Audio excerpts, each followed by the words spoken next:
Et maintenant, le plus dur reste à faire. Angela Merkel le sait bien, qui déclarait juste après sa victoire aux législatives allemandes s'attendre à un résultat un peu meilleur. La chancelière allemande, réélue pour la 4e fois, a devant elle un casse-tête politique, former un nouveau gouvernement de coalition. La CDU s'entretiendra avec les autres partis. J'ai remarqué que le SPD n'est pas disponible pour des entretiens avec nous. Nous avons encore un gouvernement qui reste au pouvoir jusqu'à ce que le nouveau président du Parlement ait été choisi. Nous vivons en période de turbulence. Nous savons que c'est pour cette raison que je veux faire appel à tous ceux qui veulent faire leur devoir. Avec 32,9% des voix, la candidate des conservateurs allemands fait moins que prévu par son parti.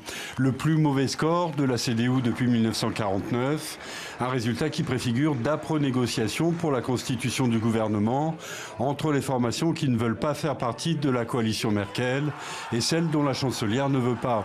En premier lieu, l'AfD, l'alternative pour l'Allemagne. Avec 13% des voix, l'extrême droite fait son entrée au Bundestag pour la première fois depuis 1945. Un séisme électoral pour la presse et une grande partie de la population allemande. Nous allons faire la chasse à Madame Merkel et nous allons récupérer notre pays et notre peuple.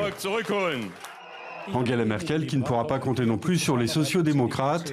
En pleine déroute électorale, le SPD choisira l'opposition plutôt que la coalition. Le rôle que nous nous sommes assignés est celui d'un parti d'opposition.